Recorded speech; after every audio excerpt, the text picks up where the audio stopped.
అర్ధరాత్రి అడవి దారిలో ఎదురైన ఆ అమ్మాయి తన ప్రాణం తీస్తుంది అనుకున్నాడు. కానీ ఆ రాత్రి జరిగిన అసలు నిజం తెలిస్తే నీ వెన్నులో వణుకు పుడుతుంది. విక్రమ్ సిటీలో ఒక పెద్ద కార్పొరేట్ కంపెనీలో మేనేజర్.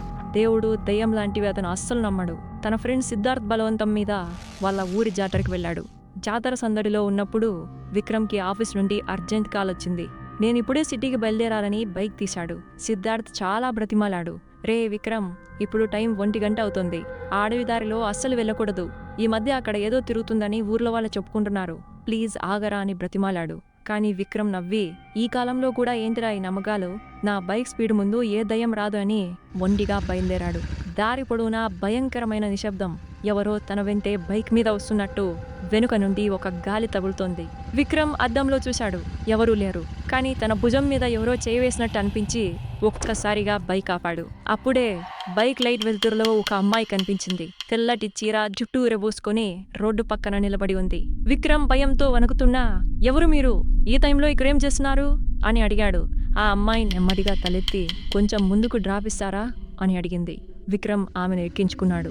బైక్ వెళ్తుంటే అద్దంలో చూసిన ప్రతిసారి ఆమె ముఖం కనిపించడం లేదు. కొంత దూరం వెళ్ళాక ఒక పాడుబడిన పాత బస్టాప్ రాగానే, ఇక్కడ ఆపండి, నాకు చిన్న పని ఉంది అని దిగి చీకట్లోకి వెళ్ళిపోయింది. 10 నిమిషాలు గడిచాయి. విక్రమ్ వెనక్కి తిరిగి పెద్దగా అరిచాడు. అప్పుడు ఆ పాడుబడిన బిల్డింగ్ లోపల నుండి చాలా భయంకరమైన కంఠంతో ఆ అమ్మాయి, ఒక్కసారి లోపలికి రా అని పిలిచింది. విక్రమ్ చావోరేవో తేల్చుకుందామని బైక్కి తీసుకొని లోపలికెళ్ళాడు. అక్కడ ఆ అమ్మాయి ఒక చిన్న పాపని ఒడిలో పెట్టుకుని ఏడుస్తోంది. ఆ పాపకి తీవ్రమైన జ్వరం వచ్చి స్పృహ కోల్పోయింది.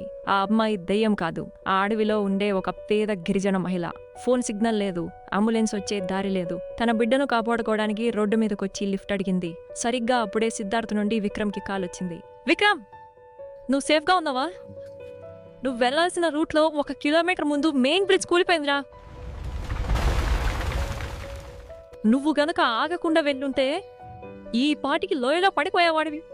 విక్రమ్కి ఒక్కసారిగా కళ్ళల్లో నీళ్లు తిరిగాయి. తను దెయ్యం అనుకుని భయపడిన అమ్మాయి తనని చావు నుండి ఆపడానికి దేవుడు పంపిన దూతలా అనిపించింది. ఆ పాపని, ఆ తల్లిని వెంటనే దగ్గరలో ఉన్న హాస్పిటల్కి తీసుకెళ్లి కాపాడాడు. అప్పటి వరకు దేవుడు లేడు అనుకున్న విక్రమ్ ఆ రోజు ఆ పాప ప్రాణం కాపాడి తన ప్రాణం నిలబడ్డం చూసి మొదటిసారి ఒక గుడి ముందు తల వంచి నమస్కారం చేసుకున్నాడు. చూశారు కదా ఫ్రెండ్స్, మీ జీవితంలో కూడా ఇలాంటి నమ్మశక్యం కానీ భయంకరమైన అనుభవాలు ఎప్పుడైనా ఎదురయ్యాయా? దేవుడు ఉన్నాడని మీరు నమ్మితే ఆ క్షణం ఏంటి? కామెంట్ బాక్స్లో మీ అభిప్రాయాన్ని తప్పకుండా తెలియజేయండి. ఈ వీడియో మీకు నచ్చితే వెంటనే లైక్ చేసి ప్రతి ఒక్కరికి షేర్ చేయండి. ఇలాంటి మరిన్ని పవర్ఫుల్ మరియు మిస్టరీ వీడియోస్ కోసం మన ఆరి ఛానల్ని ఫాలో అవ్వడం మర్చిపోకండి.